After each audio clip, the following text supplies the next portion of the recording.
रामपुर नामक गांव में सुमित्रा अपनी 3 बेटियां वर्षा, साक्षी और सोनल के साथ रहती थी। सुमित्रा के पति की मृत्यु हो चुकी थी। सुमित्रा बहुत मेहनत से अपने घर का गुजारा करती थी।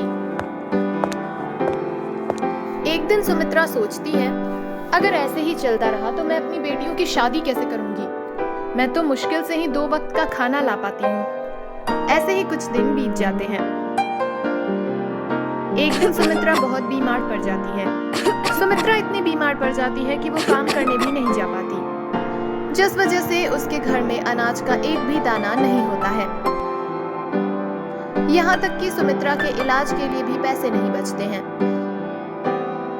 घर में थोड़ा बहुत जो भी खाना होता था वो वर्षा अपनी माँ को दे देती थी और खुद तीनों बहनें पानी पीकर सो जाती थी।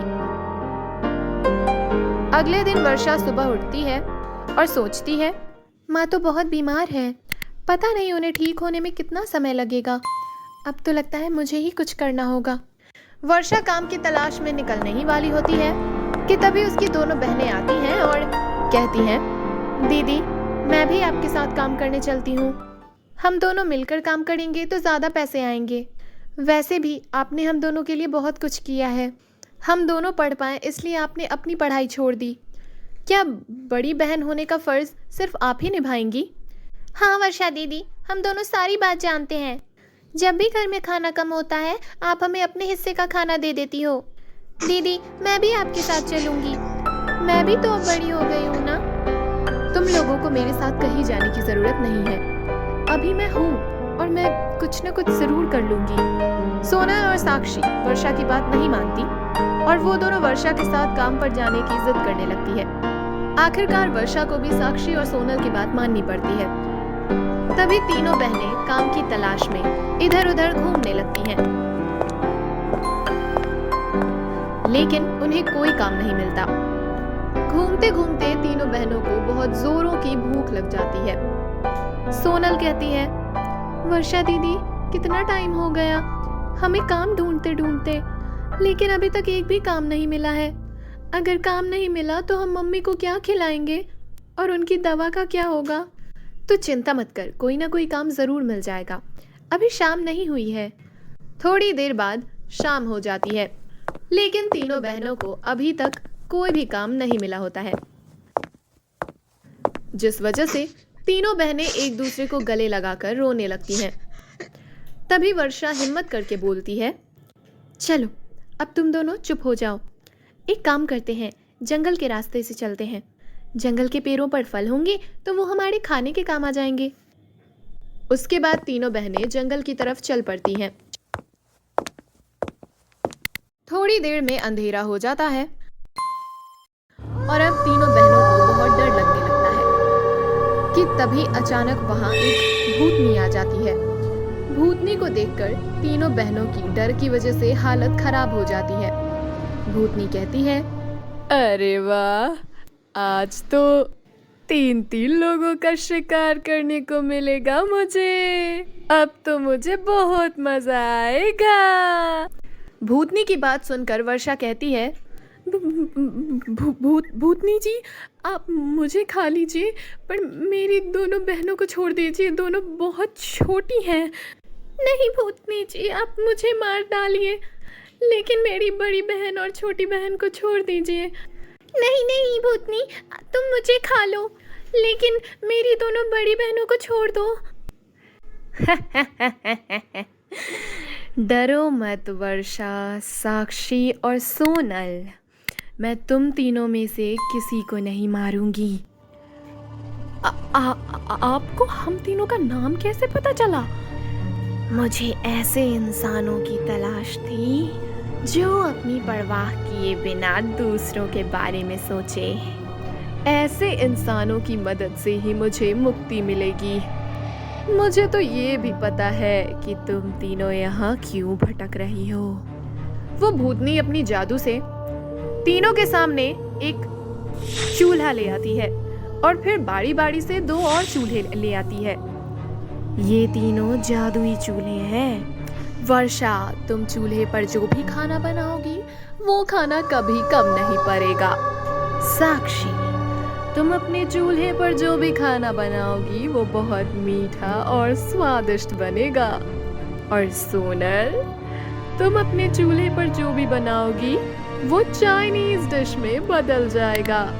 इन चूल्हे का हमेशा सही इस्तेमाल करना और बने हुए खाने को कभी बर्बाद मत करना, क्योंकि अगर मुझे मुक्ति नहीं मिली तो फिर मैं तुम तीनों के पीछे हाथ धोकर पड़ जाऊंगी।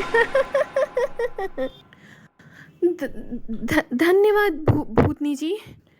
आपकी वजह से हमारी सारी समस्या का समाधान हो गया।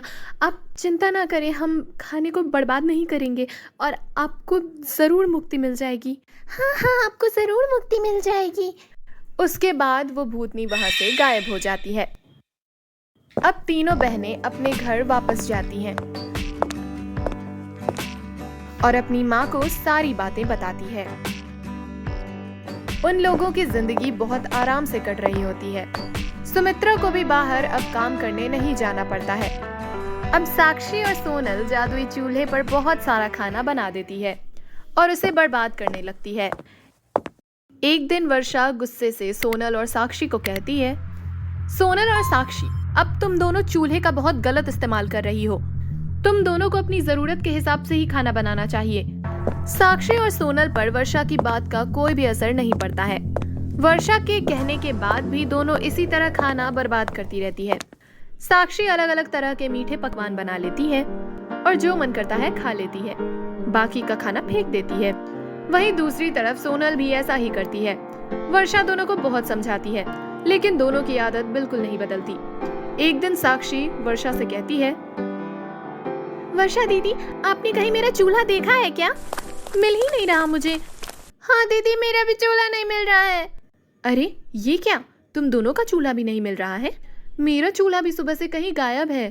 तभी सुमित्रा पीछे खड़ी होकर सारी बातें सुन लेती है। सुमित्रा कहती है, साक्षी और सोनल, मैंने और वर्षा ने तुम्हें कितनी बार समझाया कि जादुई चूल्हे का गलत इस्तेमाल मत करो बेटा। जितना खाने का मन है उतना ही बनाओ, लेकिन तुम दोनों ने हमारी एक बात नहीं सुनी और अब तुम दोनों की वजह से वर्षा का चूल्हा भी गायब हो गया। बेचारी की तो कोई गलती भी नहीं थी। ये सुनकर दोनों बहनों को बहुत बुरा लगता है। रात को साक्षी और सोनल को बहुत जोरों की भूख लग रही होती है, लेकिन उनके पास खाने के लिए कुछ भी नहीं होता है। कल तक तो हम खाना भी खा रहे थे और बर्बाद भी कर रहे थे, जिसका नतीजा ये हुआ कि आज हमें खाने के लिए कुछ भी नहीं मिल रहा। हाँ दीदी, लगता है आज हमें भूखे पेट ही सोना पड़ेगा। उसके बाद सभी बिना खाए सो जाते हैं। अचानक गांव में बहुत तेज बारिश और तूफान आने लगता है। मैंने सोचा था कल सुबह काम ढूंढने जाऊंगी, लेकिन इतनी जोर से बारिश हो रही है, मुझे तो नहीं लगता कि ये बारिश 2-3 दिन से पहले रुकने भी वाली है। हाँ माँ, आप सही बोल रही हो। मुझे तो लगता है अब 2-3 दिन हमें भूखा ही सोना पड़ेगा। तभी साक्षी रोते हुए कहती है, ये सब मेरी ही गलती है। अगर मैं उस चूल्हे का गलत इस्तेमाल नहीं करती तो आज हमें ये दिन नहीं देखना पड़ता। मैं उस जादुई चूल्हे के आने के बाद अपने पुराने दिन भूल गई थी कि किस तरह हमें कितने कितने दिनों तक भूखा ही सोना पड़ता था। साक्षी दीदी, तुम सही बोल रही हो। ये सब हम दोनों की गलती का ही नतीजा है और हमारी वजह से वर्षा दीदी का चूल्हा भी गायब हो गया। इतना कहकर दोनों बहनें रोने लगती हैं। वर्षा उन दोनों के पास जाती है और उन्हें शांत करती है। अब तुम दोनों चुप हो जाओ। तुम्हें अपनी गलती का एहसास है, इतना ही बहुत है। भगवान सब ठीक कर देंगे। उसके बाद तीनों बहनें सो जाती हैं। अगली सुबह जब तीनों बहनें उठती हैं तो देखती है कि आंगन में उनके जादुई चूल्हे रखे हुए हैं। अरे, ये तो हमारा ही जादुई चूल्हा है। हाँ, ये हमारे ही जादुई चूल्हे हैं, जो कि मैंने ही छुपाए थे। तुम दोनों को सबक सिखाने के लिए मैंने और माँ ने ये योजना बनाई थी। उसके बाद साक्षी और सोनल वर्षा, सुमित्रा और जादुई चूल्हे से माफी मांगती हैं और भविष्य में ऐसा ना करने की कसम खाती हैं।